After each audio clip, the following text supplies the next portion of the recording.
Greetings, everyone. This is Sebastian, Chase, and Davin recording for the Oil, Gas, and Gravy podcast. Today, we're going to be covering a brutal 5-3 loss to the Winnipeg Jets that happened a few days ago on Saturday. What are our thoughts? That was, I went to a couple games back in 2014, 2015 when we were really, really bad. Stadium was not sold out. Those games were not as bad as what I had to endure on Saturday. Yeah, I mean, this was just horrible. It was a beautiful 40 minutes of hockey. It really was amazing. and then it wasn't. And then, awful. And then the last 20 happened. Our offensive pressure, it seemed somewhat there, but our defense couldn't play hockey to save their lives. Brenda Moore's saying of defense wins championship. If this is your defense, we're a first round exit. Hell, we may not even make the cut. That was genuinely horrific. But yeah, 3 beautiful goals, I must say, in the second period. That was, I mean, that's what almost makes it more painful, is that it wasn't like we had oh wow, that's a really lucky goal. These were some beautiful shots. Nacius had an amazing first shot. We really liked that goal. I really liked his hockey IQ there. He knew it was a 2-on-1 if he waited for just a split second. So that's what he did. And he noticed that the Jets defender, he was playing for the pass. And that allowed him to basically have a 1-on-1 with Hellebuck. Exactly. And he took it. And it was a beautiful shot, beautiful goal. Teravainen on the second. A simple, beautiful pass from Aho, and it'll go in. And then the tip-in from Aho within the final minute of the game. It was truly beautiful goals. At that point, you think it's ours. And then 6 minutes into the third, it's a tie game. And then what do we think about Coach Chetkov trying to come and play? That's what I was going to talk about, actually. So, I like the aggressiveness. I think it's awesome. But when it's 2 people, you've already got a defender there. Wasn't needed. Going out takes out your defender. And unless he's 100% sure he's going to get the puck away from the other offensive skater, there's no reason. I mean, exactly. I mean, there's not even just some degree of risk with a play like that. But, if you lose that puck coming out of the goal like that, Definitely. We've seen Coach Chetkov's aggression really play out well for us this year, especially on something like the Brady Tkachuk penalty shot, which a few months ago, but that was truly a highlight reel for him. And that was honestly his turning point in the season. I think so, yeah. Since then, he's had a +910, I think, save percentage. It's truly been remarkable. But in a position like that, when you know it's a 2-on-1, that's not something you want to challenge. And especially in a 3-3 game late in the period. Yeah. It's unfortunate, but you win some, you lose some. Unfortunately, we weren't even able to get a point off of 40 good minutes of hockey. But hoping for at least overtime, get 1 point for the team. Definitely. But one thing to keep in mind, the trade deadline is in a few days. What do we think is happening? We recently signed, I don't know how to pronounce his name, Comtois, from the AHL. We signed him for a bit, and he's back in the AHL. Obviously, this is just a depth move, I'd presume. But what do you think that does for the team? Signing a forward, especially a few days before the deadline, what do you think that means? I think you look to see Kotkaniemi move. I don't see Kotkaniemi sticking around much longer, and I don't know if we see Foss staying around that much longer. Problem is, Foss probably won't get as big of a price as KK will. We've also picked up another 6th-round draft pick for 25% of some guy's salary.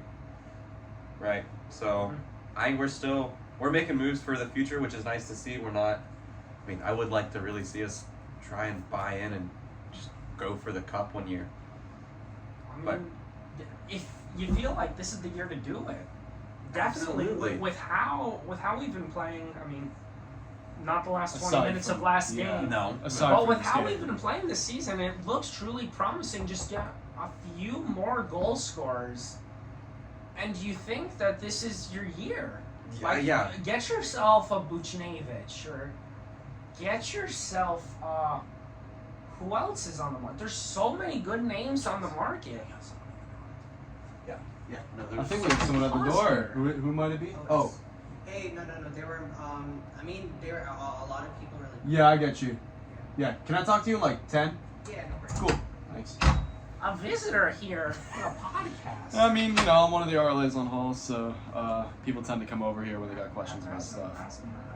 Yeah? Okay, regardless. Well, he's closer to this room. Yeah. Anyway. Back to lamenting about how awful that game was, and looking to the future. Looking to the future, we've got the Habs on Thursday, which should be an easy win, but There's never a such thing as an easy win, especially when you play in the big leagues. especially after, I mean, you would hope that Lost like this. that we're gonna be all fired up for that game, and Definitely. Let's hope it motivates them. Last time we played the Habs, we had a Svech hat trick. If you remember that one, it was yeah, you're right. It was a beautiful game. Fost had 2 as well. But I really like the way the Habs have been playing. I mean, I believe they had a game in Nashville today, and they kept it decently competitive, if I do say so myself. They did, and went to overtime. It did. It went into overtime, and they ended up racking up 2 points. Yeah. Predators, they're a playoff team. And they came out with 2 against them on the road, might I add. And in 2 days, they're going to be coming to PNC Arena. Hopefully, the fans will be re-energized after the brutal loss on Saturday. But it's a game nonetheless, and I feel like if you're the Canes, it's kind of a must-win, because you feel like, especially with how we played in those last 20 minutes, and then you've seen the little struggles here and there. We've still been winning games, but there's been struggles. You feel like if we lose this one, we're really going to enter a slump, and that's not what you need come late in the season when playoffs are starting to take form. And we've got a lot of big games coming up. We've got the Leafs on Saturday. We've got a back-to-back with the Leafs. Was the first game, and then Blue Jackets. You are looking at the Habs schedule, my I friend. am looking at that. But regardless, we go into New Jersey on Saturday, and then we play Calgary at home on Sunday. Okay, well, we do have back-to-back. And then I think is going to be a good stretch of games. We play the Rangers, the Panthers, and the Maple Leafs. 3 very quality playoff teams. What do you look to see out of those games? I want to see Aho, Nashis, Svech all perform well. Mm-hmm. I think that, in the first 40 minutes, that's what we saw. We saw our top line guys performing well, and when their top line guys perform well, we perform well. I'd also like to see a little better defense. I think not being wide open with no one in between the person and the goal would be nice. First goal. Keep the aggressiveness from Kochetkov, but not exactly going out of the net as much. Yeah, I would like to when see he can. Kochetkov still maintain his confidence. I think it's really important that he doesn't, get into his head about what happened on Saturday. Yeah. Well, something that did happen on Saturday, the penalty box. It was for both teams. It may have been just the officials, but it seemed like there were almost more power play minutes than there were 5-on-5 minutes in this game. It was tons and tons of penalties. It was. And honestly, I think it was a 1 for 4 and 1 for 5 split for the teams. If I'm not mistaken, I don't have the stats pulled up, but there were lots of penalty minutes that game, and it's something, especially with Carolina, we've been taking at least 3 penalties a game in our last 5. It's something to work on, especially when we're gaining momentum and then we have to kill a penalty.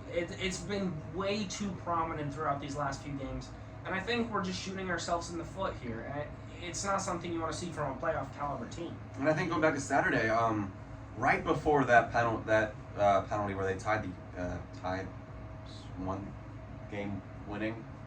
I believe it was a tie. Yeah, we had actually had some decent offensive ice time, and we were finally getting some shots and maybe establishing a little bit of a forecheck, and then you take the penalty, and it's like all that momentum just went right away, and we were back on our heels.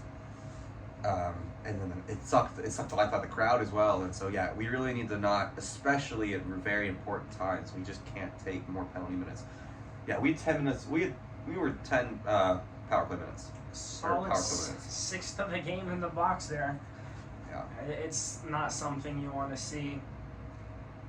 But Gavin, you're relatively new to hockey. What were your just overall thoughts to the game? Well, I mean, of course, we've already gone over the fact that it was a pretty horrible loss. But I do agree with all of you. We need to be looking at better defense, keep the same aggressiveness we're seeing from the offense, less penalties, just so that we don't have kind of a repeat, hopefully, of Saturday's game. Right. Now, I want to talk about that stretch of games that I mentioned earlier.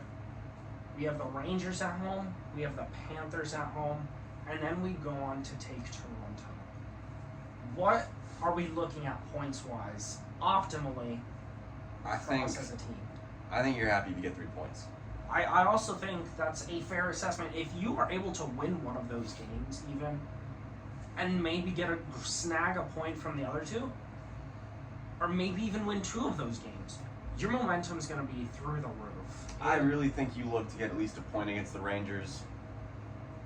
The way they've been playing, remarkable as of lately. They just did lose to Florida, which I guess helps us in the standings. Not really, it doesn't. At this point, we take a look at the standings for playoffs. It just doesn't really matter anymore. I mean, what?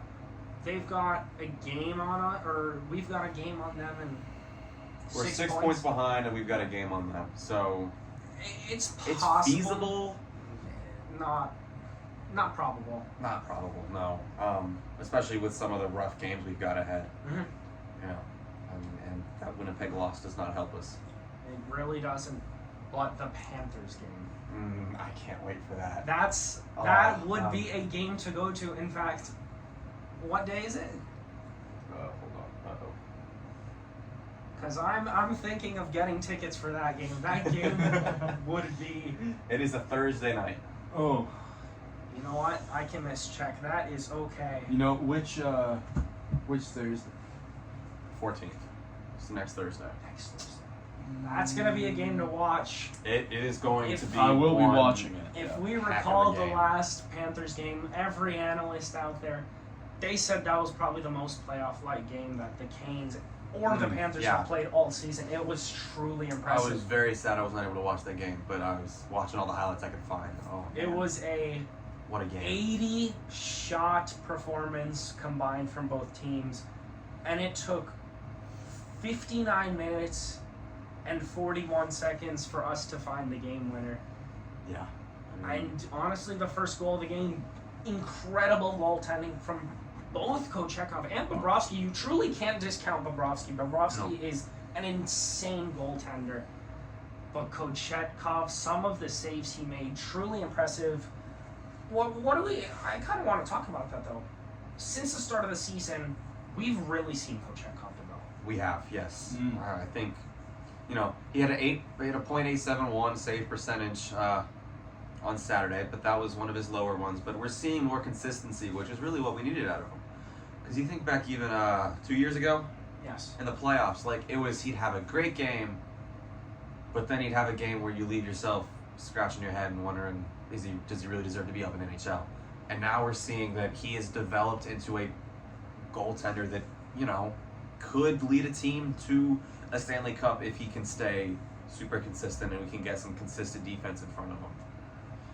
Well said. Now, kind of going back to the trade deadline, I know I'm flip-flopping a little bit. One name that we could grab, who would you like to see? I don't know enough other players. I mean, fair enough. I know Vetrano's out on the market. Vetrano would be a pretty good pickup if we could get him. Or, like I said or mentioned previously, because apparently the asking price for Buchnevich, it's not that high. Yeah, that's him. I would gladly take a Buchnevich if we say trade away D'Angelo. We finally put a mark on him with a 5th rounder and like half his salary. I really, honestly, I think that's a little undervaluing to him based on, obviously he's not in our starting lineup, but with the way he played during Chatfield's injury, I genuinely think that he deserves a little higher than that. I think D'Angelo as a 4th line guy is not a bad pick. And 4th line, yeah. 3rd line defensive pairing. Oh yeah, whatever. Oh my God, D'Angelo. I think it's just because our defense is really well put together. It is. Honestly, our 3rd line could be a 2nd line, maybe even 1st line for some teams. It's truly impressive. So having D'Angelo. Which one's our which one's our 3rd line? Is that the Orlov and that's Chatfield. that's the Orlov Chatfield. Okay. Like, even that line is Oh, yeah. considered 2nd, maybe 1st.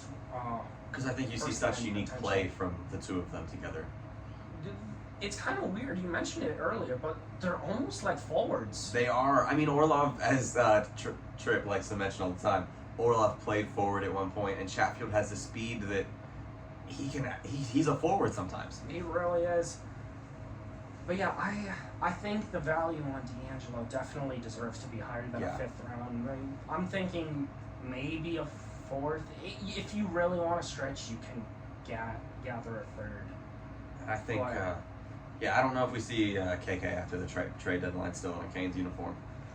I agree with that statement. He had a really hot start to the beginning He of had the an season. amazing start at the beginning of the season. And since I believe it was the Vegas game at home, Yep. he has 2 points, Yes. That would which be correct. was 2.5 months ago. Yep. That would be correct. Yeah. Yeah. That is concerning. That's the performance from someone that's a regular scratch, not a. Tony D'Angelo has more points than Kotkaniemi since that game, and Tony has played maybe 30% of the games Yeah. KK has. It's not been looking good for KK. No. But yeah, we hope to see you on the next episode after the Habs game. This is Oil, Gas, and Gravy signing off for tonight. Have a good one.